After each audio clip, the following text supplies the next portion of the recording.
Hey guys, how's it going? Hope you're doing well. My name is Crown, and today I'm going to read you some very interesting stories that I hope that you're gonna love. And now, without further ado, let's go!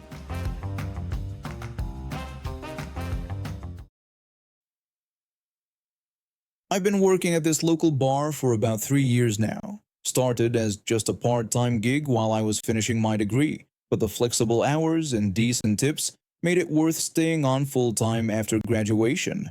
The job itself isn't too bad. Pour drinks, chat with regulars, clean up. My boss is a decent guy who treats his staff well, and I've sort of become his unofficial assistant over time, helping with scheduling and inventory when needed. About a month ago, we had a serious incident. 3 staff members were working the closing shift and somehow failed to check the bathrooms properly before locking up. A customer had passed out in one of the stalls and ended up being locked in the bar overnight. The poor guy woke up around 3 a.m. panicked and called the police. Needless to say, my boss was furious. The 3 staff members were called into a meeting and given their final warnings. During this meeting, they suggested that someone should be appointed as an official manager to make sure closing procedures were followed correctly. What they really wanted was someone to blame if things went wrong again. One of my co-workers, I won't use her name, but let's just say she's had it out for me since I started, immediately suggested me for the position. She pointed at me and told everyone that I was already the boss's right-hand person anyway, so it made sense for me to take on the role. I simply shrugged and told everyone I didn't mind taking the position. It made sense. I was already handling extra responsibilities, and the small pay bump would be nice. My boss seemed relieved that I accepted and made it official that day. Everything went smoothly for the first week. Then I noticed something odd while counting the till one night. We were short by about 9 pounds. I mentioned it to my boss. My boss told me not to worry too much about the shortage. He explained that it was an old till that sometimes added on products randomly and threw the count off. I nodded and let it go. But 2 nights later, when I was on shift again, the till was down by 15 pounds, exactly. And the next time I worked, it was short 21 pounds. My boss reassured me that it was still within acceptable loss. He reminded me that these old systems weren't perfect. I was starting to get concerned, but before I could investigate further, I overheard my co-worker whispering to my boss. She was suggesting that I might be taking money from the till, pointing out that the shortages only happened on my shifts. She was trying to set me up. My boss looked uncomfortable but explained that he had to take the accusation seriously. I was put under investigation, which meant reduced shifts while they monitored the situation. Interestingly, while I wasn't working, the till was only short by 2-3 pounds per night, which my boss considered normal. This made me look even more suspicious. I decided to take matters into my own hands. As a manager, I had access to the security system remotely.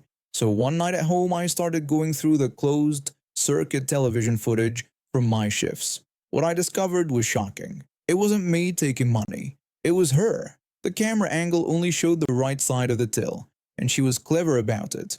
She would take cash and shove it under the left side of the till, out of camera view. I'm guessing she kept it there so she could put it back if questioned. I kept watching more footage and caught her giving away free drinks to friends. Then I noticed something else strange. We'd been having issues with corrupted CCTV files lately. Sometimes we couldn't access them at all. After digging deeper, I figured out why. This coworker had somehow gotten the password to our CCTV system and downloaded the app on her phone. When she saw someone accessing the footage, she would open the app herself, which locked everyone else out due to our system limitations. The most disturbing discovery came next. Remember that customer who got locked in overnight? It turns out my co-worker had deliberately not set the alarm that night and had been watching this person on the CCTV app after hours. This wasn't an accident. It was planned. My boss and I put the pieces together. We think she was working with the customer in a plot to rob the bar. They probably didn't count on the police being called, or on the CCTV company checking the access logs during their maintenance visit. I brought all this evidence to my boss. He was stunned. I told my boss that I had documented everything: the money under the till, the free drinks, the CCTV tampering, and her watching that person who stayed overnight. My boss acknowledged that the evidence was clear. He thanked me for finding everything. The next day, she was called into the office. I wasn't in the room, but I heard the shouting from outside. My co-worker was yelling that we couldn't prove anything and that this whole situation was ridiculous. My boss told her that we had everything on camera and that the police had been notified. She stormed out, grabbing her belongings and screaming about how we'd regret this. 2 days later, my boss told me that she was not only fired but also facing potential criminal charges for theft and conspiracy. My boss told me that the bar owner was pursuing legal action against her. He also mentioned that he had given me a proper raise, a real manager's salary. I thanked him and said I was just glad we caught her before anything worse happened. The till hasn't been short since she left. Funny how that works. I had been counting down the days until my wife's due date. We had the hospital bag packed for weeks, the nursery set up, and I must have checked the route to the hospital 100 times. When my wife finally shook me awake at 4 a.m. saying her contractions had started, I nearly fell out of bed in my rush to get moving. I excitedly stated that it was happening while trying to maintain my composure despite my racing heart. I asked her how far apart her contractions were. My wife winced as another one hit. She told me they were about 7 minutes apart now, but getting stronger. I jumped into action, grabbing our hospital bag and helping my wife to the front door. My father and brother were staying with us for the birth, and I called out to them that we were heading to the hospital. They quickly got up to help. Just as I was getting my wife settled in the passenger seat, I noticed a figure standing in our driveway, arms crossed. It was my next-door neighbor, blocking my car from backing out. The streetlight illuminated her scowling face. I called out to her, trying to keep my voice steady. I explained that we needed to go to the hospital right away because my wife was in labor. My neighbor didn't budge. She said she needed to talk to me about the trees on our property line, complaining that they were dropping leaves in her yard. I told her that my wife was having a baby and emphasized that we needed to leave immediately. She insisted this would only take a minute. She complained that the trees were a nuisance and mentioned she'd been trying to talk to me about them for weeks. My wife let out a pained groan from the car, and I felt panic rising in my chest. I pleaded with her to move her car, noticing she had parked her vehicle to block our driveway. I stressed that this situation really couldn't wait. My neighbor refused to move. She complained that she was tired of cleaning up our leaves every single day and demanded that the trees be removed. I was getting desperate now.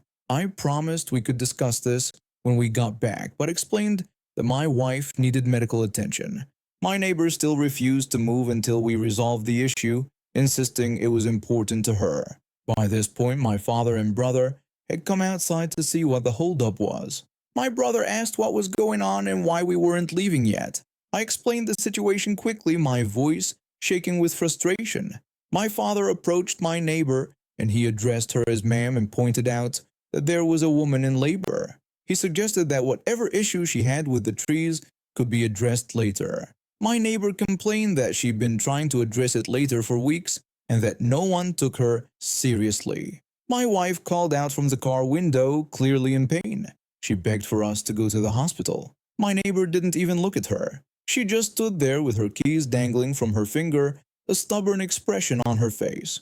My brother surveyed the situation and noticed my neighbor had left her car running. Without hesitation, he walked over to her car, got in and moved it to the side of the road. My neighbor shouted in protest, asking what he thought he was doing and asserting that it was her car. She rushed toward her vehicle, momentarily forgetting about blocking our path. I seized the opportunity and quickly backed out of the driveway. My neighbor yelled after us not to leave and threatened to call the police. I didn't have time to worry about her threats. My wife's contractions were coming faster now, and we needed to get to the hospital. My father jumped in the back seat to help with my wife, while my brother stayed behind to deal with the neighbor. We made it to the hospital just in time. 3 hours later, our son was born. 7 pounds, 8 ounces of perfect baby boy. It was the happiest moment of my life, though slightly tainted by the stress of our departure. While we were at the hospital, my brother called to tell me that my neighbor had indeed called the police. claiming he had tried to steal her car. Thankfully, we had installed security cameras around our property the previous year after some neighborhood break-ins. My brother was able to show the officers the footage of what really happened. My neighbor deliberately blocking our exit while my visibly pregnant wife was in distress. The police were not amused by my neighbor's actions. Instead of my brother getting in trouble, she ended up being charged with reckless endangerment of a pregnant woman. The officers told her that her behavior could have resulted in serious harm if there had been complications with the birth. When we brought our son home 3 days later, we noticed a for sale sign in my neighbor's yard. Apparently, the police visit and the realization that everyone in the neighborhood now knew what she had done was enough to make her decide to move. As for the trees she was so upset about, they're still standing more beautiful than ever.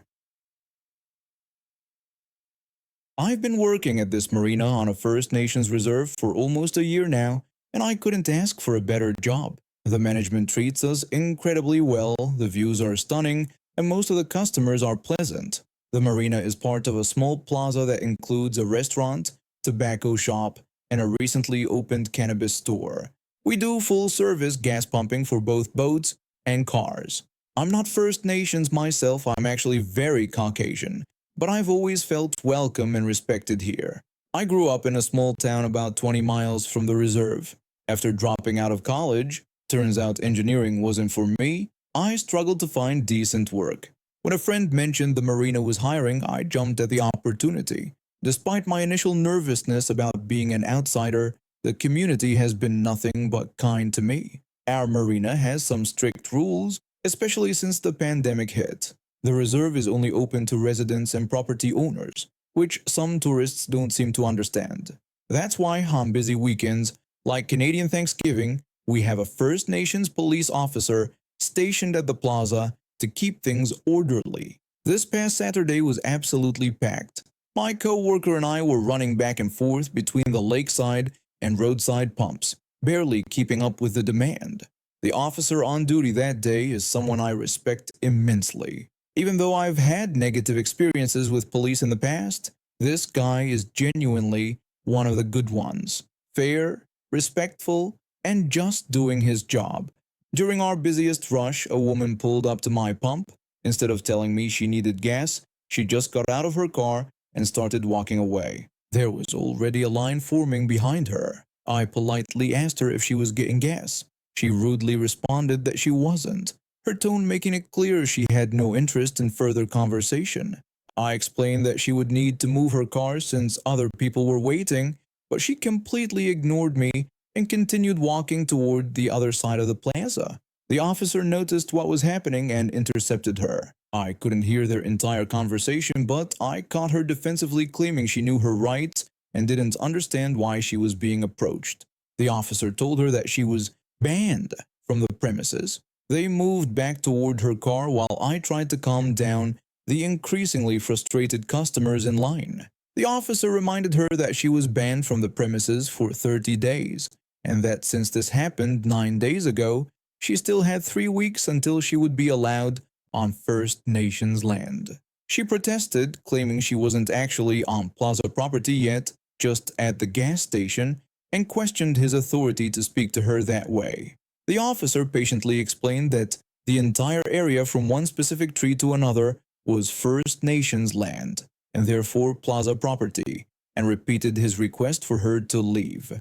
What she said next made my blood boil. She made a racist remark about a First Nations officer not having the authority to arrest a white woman.